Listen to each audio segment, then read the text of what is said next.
부모와 자녀의 건강한 대화 이렇게 했으면 좋은데 왜 꼭 커뮤니케이션이라고 했을까? 의미가 조금 다르기 때문에 그렇습니다. 이 커뮤니케이션이라는 단어는 원래 라틴어에서 유래했는데 공유하다, 나누다는 것입니다. 그가 부모와 자녀 간에 서로 공유하고 나눔이 있을 때 진정한 커뮤니케이션이 이루어진다라는 말입니다. 커뮤니케이션이라는 것은 2명 이상의 사람들 사이에서 정보, 생각, 감정 등을 주고받는 과정인데 말, 글, 몸짓, 표정 등 다양한 방식으로 이루어진다는 거예요. 그러니까 꼭 대화, 말로만 되는 게 아니고 글을 통해서, 몸짓을 통해서, 표정을 통해서 다양한 방식으로 이제 서로 소통의 관계를 이루어지는 의미에서 커뮤니케이션이라는 단어를 쓰고 있습니다. 여러분과 제가 갖고 있는 정보, 생각, 감정을 이 전달하는 것에 그치지 않고 상대방, 자녀라든지 상대방의 그 상호 작용과 소통하는 과정을 의미하고 있습니다. 부모와 자녀 간의 원활한 소통을 건강한 가정 관계의 기초라고 하는데 특별히 오늘날에 빠르게 변하는 사회에서는요. 자녀가 부모와의 대화에서 느끼는 감정과 생각이 얼마나 중요한지 우리 시대에 느끼고 있습니다. 자녀는 부모에게 자신을 이해하고 지지해 줄 수 있는 존재로서의 역할을 원합니다. 그러므로 부모는 자녀가 소통하고 싶어하는 마음을 존중하고 그들의 이야기를 경청하는 것이 절대적으로 필요하다라는 말입니다. 오늘 우리는 행복한 가정을 만들기 위해서 제 그 서재 책을 여러분에게 좀 보여드리고 싶은데 저희 아파트에 제가 가지고 있는 가정에 대한 책만 이렇게 한번 뽑아봤어요. 한 50여 권 그리고 교회에 있는 건 한 10여 권 해서 가정에 대한 그 책만 한 60여 권을 가지고 있습니다. 그 중에 커뮤니케이션, 대화에 대해서 이제 여러분과 좀 같이 나누면서 축복이 되기를 원하는데 혹시 전에 했던 예화를 들 수도 있습니다. 오늘날 우리는 행복한 가정을 만들기 위해서는 대화의 중요성을 인식해야만 됩니다. 그 중에 제게 제일 감동을 주었던 책 중에 하나를 말한다면은 유대인들은 다른 어떤 민족보다 가정 교육을 중요시합니다. 특별히 가족이 함께 식사를 한 뒤 후식을 먹으며 대화를 나누는 것이 가장 중요한 여러분들이 안 것처럼 밥상머리 교육입니다. 총신대 사회교육원 원장인 이영희 교수가 유대인이 밥상머리 자녀 교육이라는 책을 쓰면서 그가 느낀 점 중에 아마 이분이 네이버를 찾아봤더니 2년 동안 이스라엘 사람들하고 같이 생활을 했더라고요. 그 안에서 이분이 이 책을 쓰게 된 거예요. 그래서 그 책자를 보니까 가족이 함께 식사를 하고 대화를 나누는 것, 그 자체가 이분은 중요하다 이렇게 말했고요. 또 하나가 있다면 중요한 것은 뭐냐면 밥상머리에서는 어떤 잘못을 고백해도 용서받을 수 있다는 것입니다. 이영희 교수는 이런 얘기를 했어요. 그 책자에서 이스라엘인들이 늘 전쟁과 테러에 시달리면서 관광객을 보면 샬롬이라고 인사를 건네며 평화를 전할 수 있는 비결이 바로 밥상에서 떡을 함께 뗄 때는 어떤 잘못이 있어도 야단치지 않는 교육에 있다라고 말했어요. 여러분 지금도 이스라엘은 하마스와 전쟁하고 있잖아요. 또 주위와 전쟁하고 있잖아요. 그럼에도 불구하고 관광객들이 가면은 샬롬이란 이 인사를 하게 되는데 어떻게 이런 전쟁 속에서 그런 인사가 나올 수 있을까? 그것은 부모들이 자식과 그 식사 시간에 그 안에서 이루어지는 교육 그리고 어떤 말을 하더라도 용서하고 이해하는 그 부모의 마음 그런 것으로 인해서 아이들이 건강하게 자랐다라는 말입니다. 유대인들은 밥상머리에서는요 컵을 깨트리는 실수를 해도 국을 쏟아도 평화를 깨트리지 않게 해서 야단치지 않는다고 합니다. 편안히 쉬고 또 대화 나눌 수 있는 그 장소, 그것이 유대인들의 밥상머리에 그 교육이 그만큼 영향을 주고 있더라 하는 말입니다. 무엇보다도 이런 진정한 대화를 위해서 부모와 자녀의 대화 문제점 5가지를 얘기해 준 연대 소아정신과 의사 신유진 씨는 현명한 부모들이 꼭 알아야 될 대화법에서 5가지로 이야기했습니다. 첫 번째, 아이 감정에 둔감한 부모. 아이 감정에 둔감한 부모. 아이의 감정에 대해서 관심 없는 사람. 아이 앞에서 소리를 지르고 크게 화를 내고 나서는 아이가 놀라서 덜덜 떨고 있는 것을 보지 못하고 자기의 불쾌한 기분만 중요하게 생각하는 부모를 말하고 있습니다.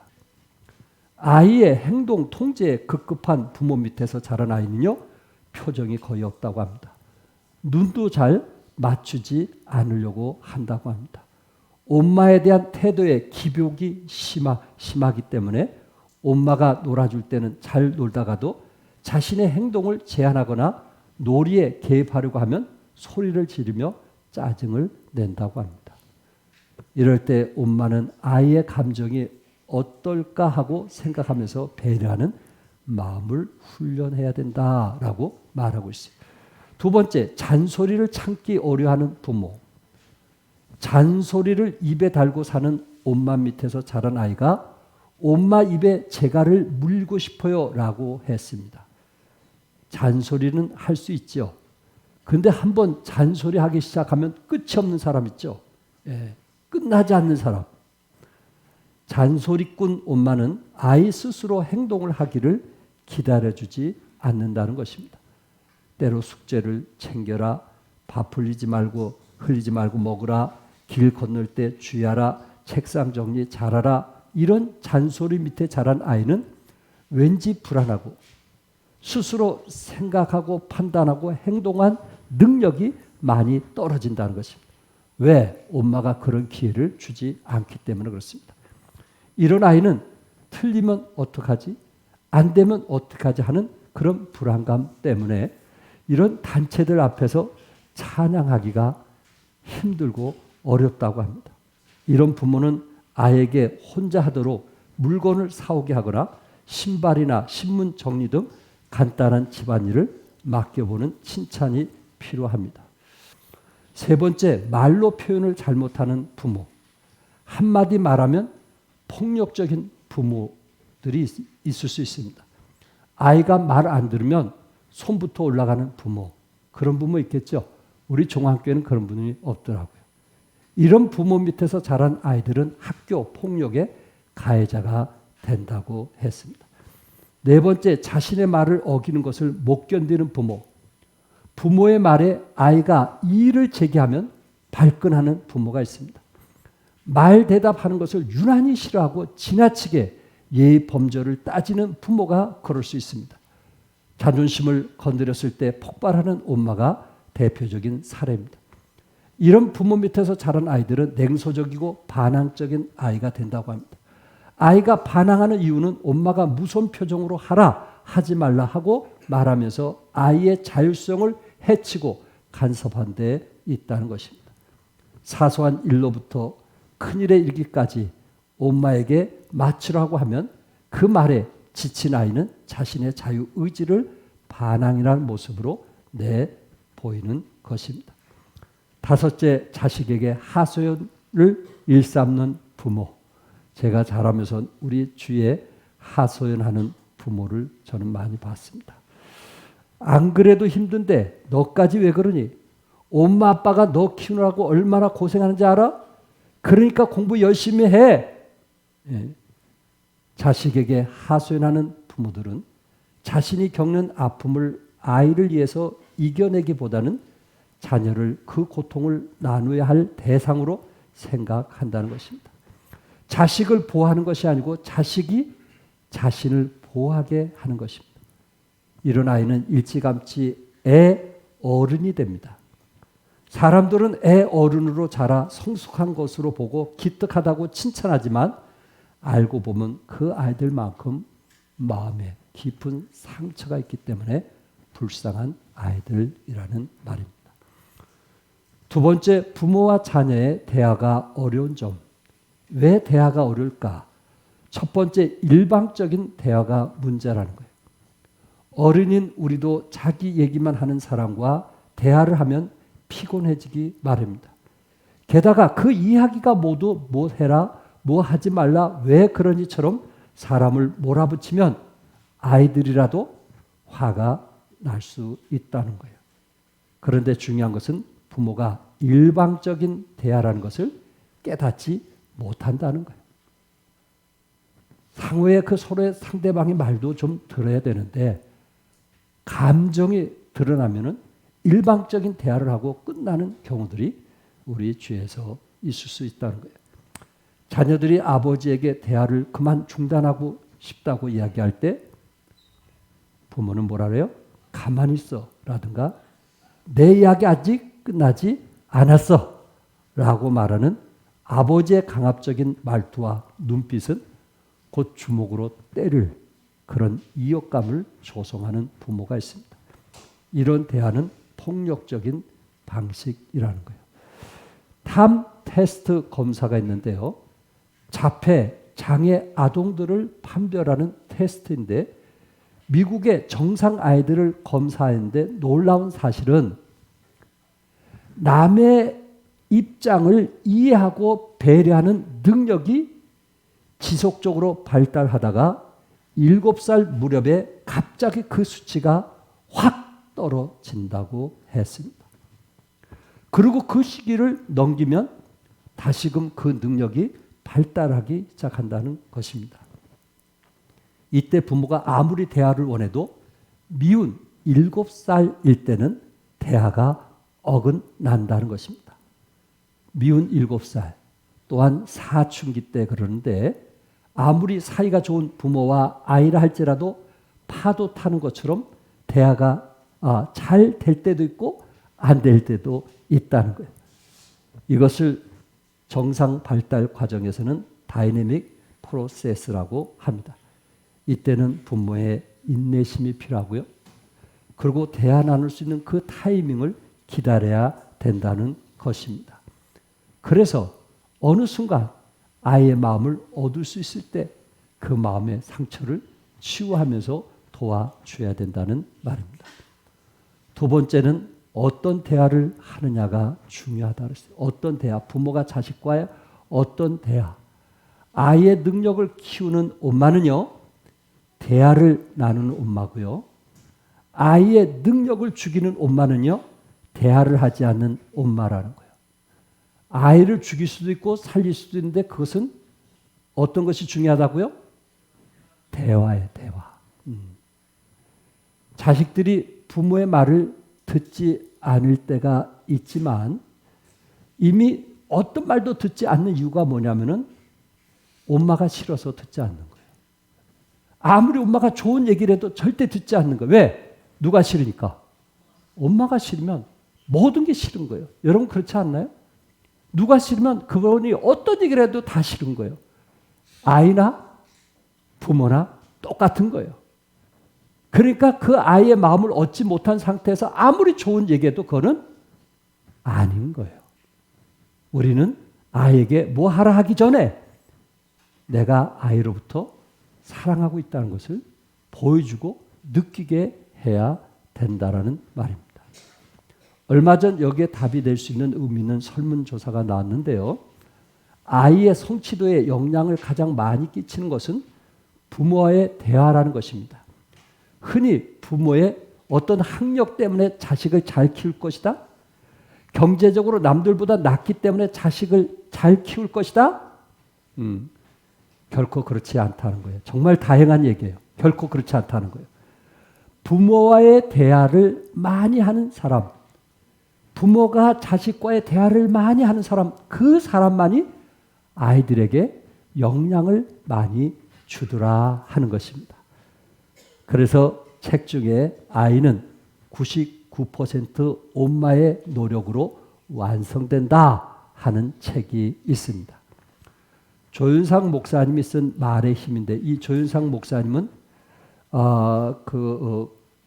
감자탕이라고 소문이 난 분이고 119라고 소문이 나신 분인데, 이분은 선교를 위해서 가장 어려울 때 힘든 데를 먼저 찾아가는, 아예 사역 자체가 그리고 어려운 사람을 먼저 찾아가는 그런 사역을 하신 분인데, 이 책자 속에서 제가 누구를 말씀을 드리려고 하냐면은 철학을 전공한 이규호 박사에 대해서 말씀을 드리려고 합니다.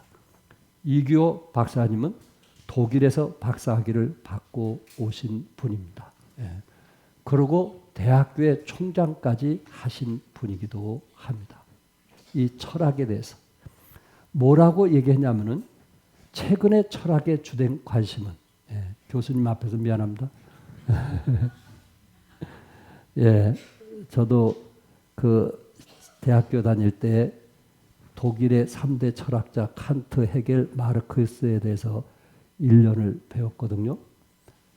이 언어 철학이라는 건데, 이 철학자들에 따르면 아리스토텔레스 이후 논리학이 차지했다고 합니다. 논리학. 그래서 저희 집에 논리아가 놀자라는 책이 나왔어요. 논리학. 그러니까 이 철학을 전공하는 사람은 말을 잘하고 논리적으로 얘기해요. 그것을 배우기 때문에. 근데 근세에 들어와서는 논리학 대신에 인신론이 차지하게 되었고, 그 최근에는 언어 철학이 차지하였다고 이규호 박사는 말하고 있습니다. 언어 철학자들은 그들의 연구를 통해서 언어가 어떤 힘을 지니고 있다는 거예요. 이 표현된 말 속에 창조하는 힘을 가졌다는 거예요. 이것을 깨달은 언어 철학자들은 언어는 창조적이다, 이렇게 선언을 했어요. 언어는 뭐 하신 것이다? 창조적인 거다. 언어의 세계는 가능성의 세계며, 언어의 현실을 이룩해가는 창조적인 힘이며, 우리 공동체의 연결력이라고 말하고 있어요. 철학자들은 말의 힘을 20세기 철학이 발견한 위대한 발견 중에 하나로 여기고 있습니다. 놀라운 것이죠. 현 시대의 놀라운 발견이죠. 그러나 말의 힘에 대해서 이미 3000년 전에 성경은 이미 말하고 있어요. 당신의 말 속에 성공이 들어있다라고 쓴 찰스 캡스는 잠언 18장 21절에 있는 말씀을 인용하면서 말에는 힘이 있다라고 했는데, 죽고 사는 것이 혀의 힘에 달렸나니 혀를 쓰기 좋아하는 자는 혀의 열매를 먹으리라. 여러분, 죽고 사는 것이 무엇의 힘이에요? 혀의 힘에, 말의 힘이 있다라는 것을 이미 얘기했다는 거예요. 여러분과 저는 말로서 사람을 죽일 수도 있고 뭐 할 수도 있어요? 살릴 수도 있어요. 내 자식을 살리냐 죽이는 것은 내 말에 달려있다는 거예요. 그러니까 우리는 이 말의 능력이라는 것이 얼마나 중요한가. 같은 말을 해도 어떤 사람은 참 상대방을 시원케 하는 사람이 있어요. 어떤 사람은 정말 상대방의 인격을 무너뜨리고 말하는 사람이 있어요. 어떤 사람 되길 원해요? 우리는 자녀들을 왜 그렇게 힘들게 태어나게 했어요? 그럼 낳질 말지. 우리는 자녀를 살리기 위해서 태어난 거 아닐까요? 자녀의 인격을 존중하기 위해서 태어나게 한 것 아닐까요? 그것이 우리의 부모에게 달려있더라 하는 말입니다. 말의 능력이 있다는 진리를 현대 철학자들이 말의 힘이라는 용어로 표현을 했던 것입니다. 말의 능력을 인정한 언어 치료법에서도 환자들을 치료하는 위스콘신주의 한 신경외과 의사는 하루에 15분씩 정신 운동을 하게 한다고요. 몇 분씩? 15분씩. 예를 들어서 고혈압에 걸린 사람이 병원에 찾아와요. 그러면 하루에 한 번씩 15분 동안 나의 혈압은 80에서 120이다. 이렇게 스스로 말을 하라는 거예요. 그런데 이분들이 얘기할 때 반드시 환자가 그렇게 말을 하면은 이 몸이 말을 듣는다는 거예요? 안 듣는다는 거예요? 내가 말을 하면 몸이 순종한다는 거예요. 언젠가 여러분에게 엔돌핀, 다이돌핀 말했죠? 내가 내 스스로 말을 하면 내가 순종한다는 거예요. 이 몸에서 움직인다는 거예요. 여기서 중요한 것은 우리는 우리가 하는 말을 듣고 있다는 거예요. 그래서 우리 자신에게 하나님의 말씀을 믿고 선포하면 그 믿음의 말을 통해서 회복의 역사가 있다는 거예요. 신경외과 의사들은 우리의 몸이 예를 들어서 의사로서 치료하지 않을 때 우리 스스로 말을 하라는 거예요. 믿음의 말이 회복되기를 원하고 있습니다. 솔로몬은요, 잠언 16장 24절에 선한 말은 꿀송이 같아서 마음에 달고 뼈에 뭐가 되느니라. 선한 말은 뼈에 뭐가 되는 거예요? 양약이 되는 거예요. 우리 성도들 지금까지 선한 말을 하기를 즐겨하는 사람 있죠? 그 사람은 상대방에게 양약이 되어주는 거예요. 뼈에 양약이 되냐. 여러분과 저는 이미 선한 말을 할 수도 있고 무슨 말을 할 수도 있어요. 악한 말을 할 수도 있어요. 마귀는요, 우리에게 무슨 말을 하길 원해요? 악한 말을 하길 원해요. 그러나 우리 하나님은 우리에게 무슨 말을 하길 원해요? 선한 말을 하길 원해요. 우리 부모들이 자녀들에게 무슨 말을 하기를 원할까요? 마귀는 악한 말을 하길 원해요. 그러나 우리 주님은 자식들에게 하나님 주신 선물이니까 무슨 말을 하길 원해요? 선한 말을 하길 원해요. 격려해 주는 말을 하길 원해요. 이해해 주길 원해요. 그들의 마음을 얻기를 원하는 거예요. 여러분, 우리는 벼락치기라는 얘기를 들어요. 머리 좋은 사람들은 시험 볼 때 무슨 치기를 해요? 벼락치기를 해요. 그러나 여러분, 농사 짓는 것은 벼락치기로 안 되는 거예요. 우리 자식들은요, 시험 보는 거예요? 농사 짓는 거예요? 농사 짓는 거예요. 벼락치기로 되는 게 아니에요. 그렇기 때문에 거기에 대한 많은 희생과 땀이 포함이 되어 있는 거예요. 그래서 건강하게 성장할 수 있더라는 말입니다. 의학은요, 벌써 몇십 년 전부터 모든 질병의 70% 이상이 어떤 말을 하고 어떻게 행동하느냐에 따라서 그가 치료가 될 수 있다고 말하고 있어요. 한번 여러분, 정말 몸이 아프시고 병약하신 분들, 새벽에 기도하시고 우리 스스로 자신에게 말해보지 않겠어요? 스스로 말합니다. 병아 물러가라고 말하세요. 그리고 넌 날 수 있다고 믿으세요. 자기 스스로 자기의 몸에 말을 하면 그 몸이 말을 듣는다는 거예요. 순종한다는 거예요. 이게 이미 의학적으로 이야기되고 있는 말입니다. 끝으로 부모가 자녀를 변화시킬 수 있는 것은 무엇뿐이다? 결국 무엇뿐이다? 대화뿐이다. 부모가 자녀를 이제 제대로 교육하고 그리고 변화시킬 수 있는 것은 대화뿐이다. 첫 대화의 단추부터 잘 끼워야 된다. 어떤 대화를 하냐가 그만큼 중요합니다. 저라고 실패하지 않았겠어요? 저라고 다른 사람보다 더 자식들을 잘 키워서 이 자리에 서 있는 것은 결코 아닙니다.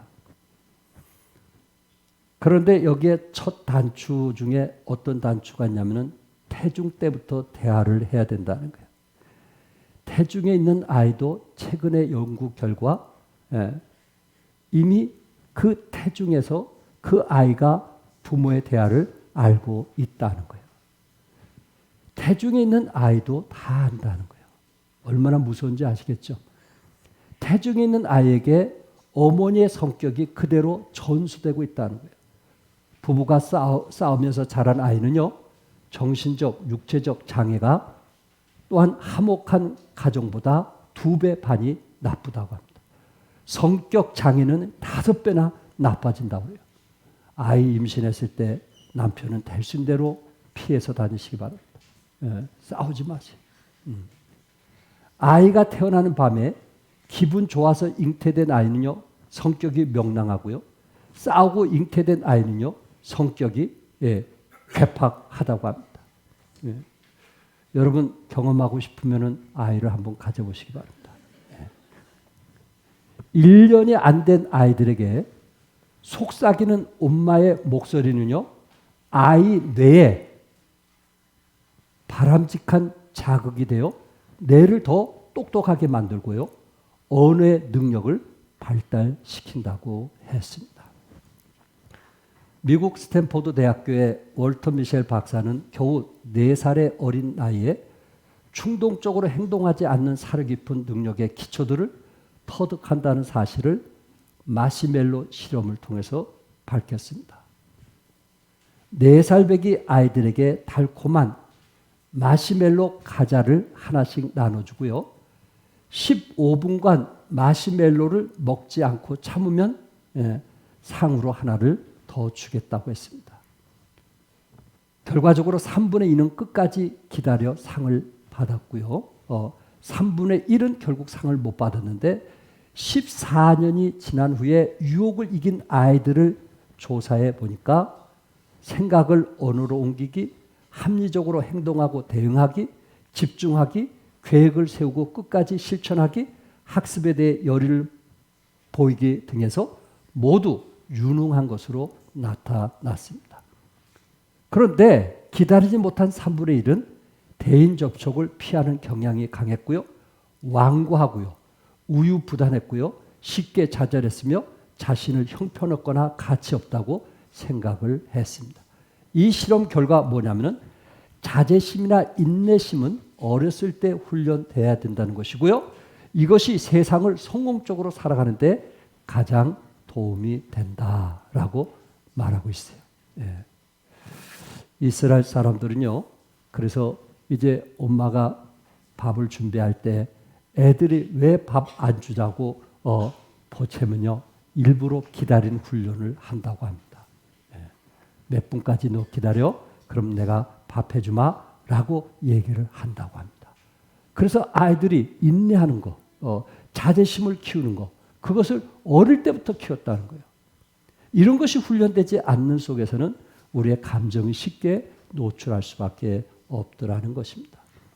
부모와 자녀의 대화, 어떻게 하면 좀 더 원활하게 이어갈 수 있을까? 여기서 중요한 것은 자식과 대화 나누지 않을 때 이 책에서 요구하는 것은 그냥 솔직하게 말하는 것입니다. 부모가 자식에게 솔직하게 말하는 것이에요. 이 말이 쉬운 것 같으면서 어려운 말이거든요. 자녀들은 내가 엄마한테 솔직하게 말하면 엄마는 화낼 거야. 이런 생각을 들 때가 있다는 거예요. 자녀의 마음을 여는 데는요. 시간과 노력이 필요하고요. 부모가 엄마도 힘든 때가 있어 라고 마음을 털어놓으면 아이들의 마음도 그때부터 털어놓기 시작을 한다고 합니다. 그래서 혹시 힘들고 어려우면 힘들고 어려운다는 것을 사랑으로 말해주시기 바랍니다. 한 예를 들게요. 현민이라는 아이가 있는데 이 아이가 ADHD, 이 주의력 결핍 과잉 행동 장애의 아이거든요. 환경적으로나 유전적으로 오기도 하지만 이 아이의 특징이 뭐냐면 집중력이 부족하고요. 아이가 너무 산만하고 부산합니다. 움직임이 지나치게 많고요. 그리고 너무 시끄럽게 하는 아이입니다. 그래서 이 아이가 5학년인데 의사에게 찾아가서 이 아이를 얘기해 줬더니 의사가 지금 아이는 집중력이 부족해서 공부가 힘든 거 말고는 아무 문제가 없잖아요. 이렇게 말하더래요. 이 아이는 이상이 없다는 거예요. 예. 단지 집중력이 부족한 것뿐이지 이 아이는 이상이 없다는 거예요. 엄마가 이제 선생님이 그렇게 얘기해 주니까 그 말이 고맙더라는 거예요. 현민은 엄마가 평상시에 시를 쓰고 조용히 앉아서 음악을 듣는 것이 취미인데 아이가 집중력이 없고 산만하고 부산하니까 시끄럽게 떠들지 말라고 맨날 소리치는 거였습니다. 그러면서 선생님이 뭐라고 얘기했냐면은 아이가 변화되기 힘드니까 엄마가 변화돼 보세요. 그렇게 말 한마디를 해주더라고요. 그 순간 엄마는 아차, 이거는 내가 변화될 일이구나 라고 생각했다는 거예요.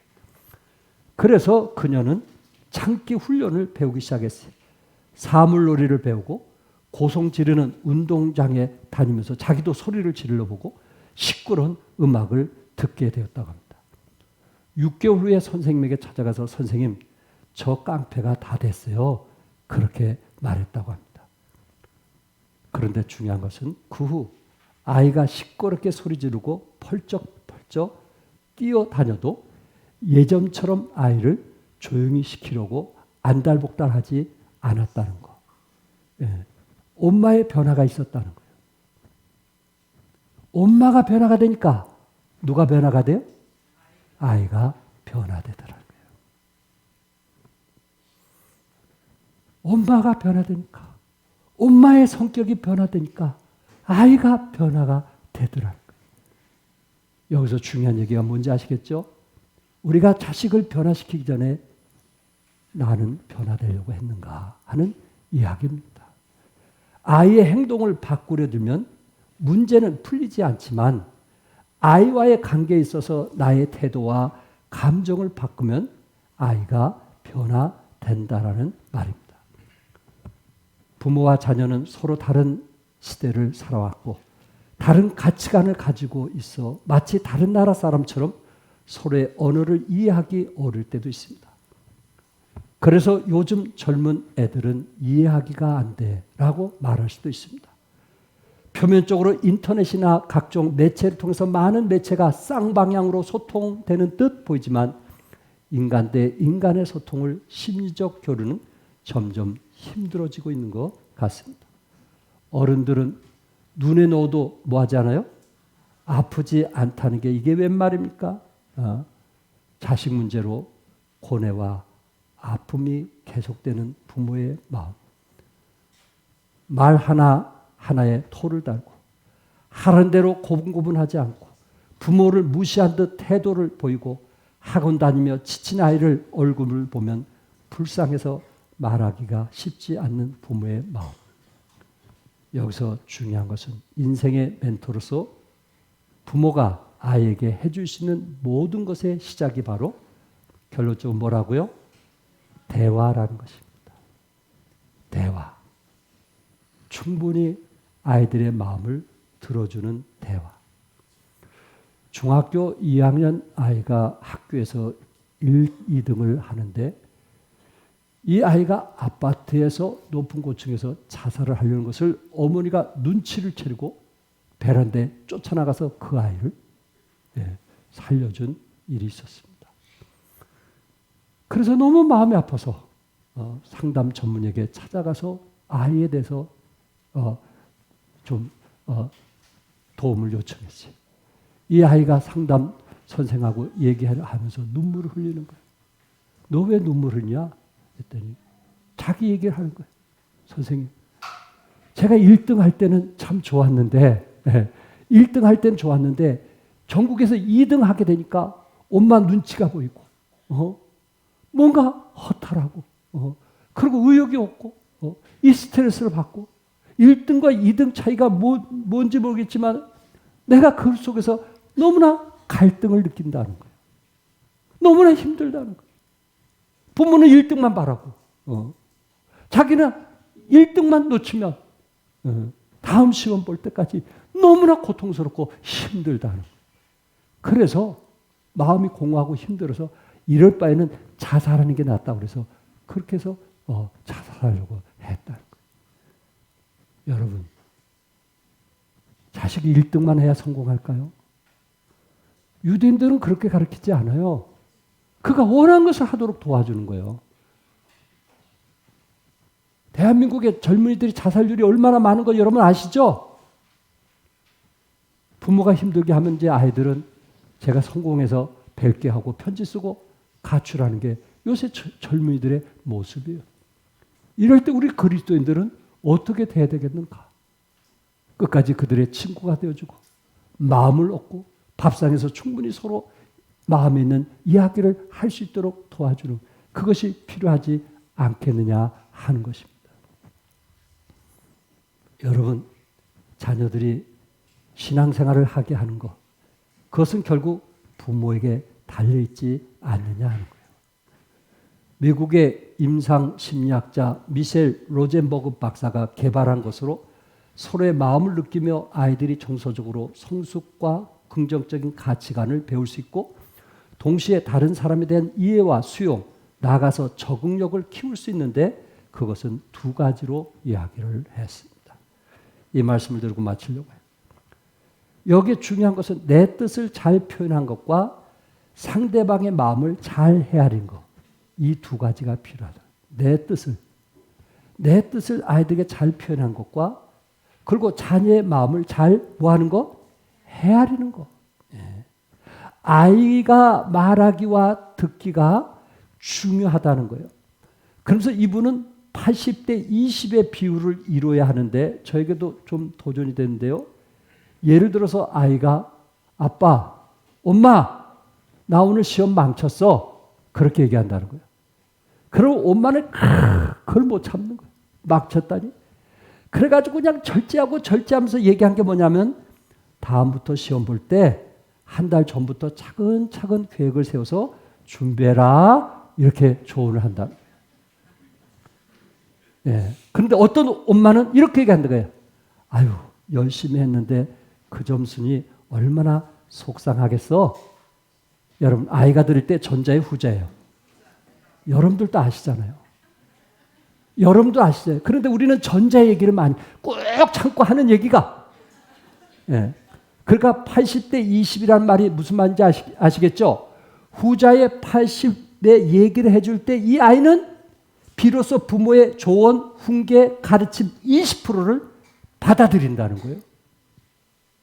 그런데 한 달 전부터 차근차근 계획을 세워서 준비하라. 이렇게 이미 20%를 교훈을 얘기한다면 80%를 안 듣는다는 거예요. 아, 제가 실수하는 부분이거든요. 부모와 자녀의 대화 쉽지는 않지만 불가능한 것은 아니라는 거예요. 여러분과 제가 진심을 담아 서로에게 다가가며 소통의 그 역할을 하게 되었을 때 우리는 진정한 부모와 자녀 간의 관계가 원만할 수 있고요. 이런 대화가 될 때 아이들은요, 자부심과 안정감을 갖게 되고요. 그리고 부모가 자녀의 의견을 존중하는 모습은 자녀가 독립적이고 자신감 있는 인격으로 성장하게 된다라는 말입니다.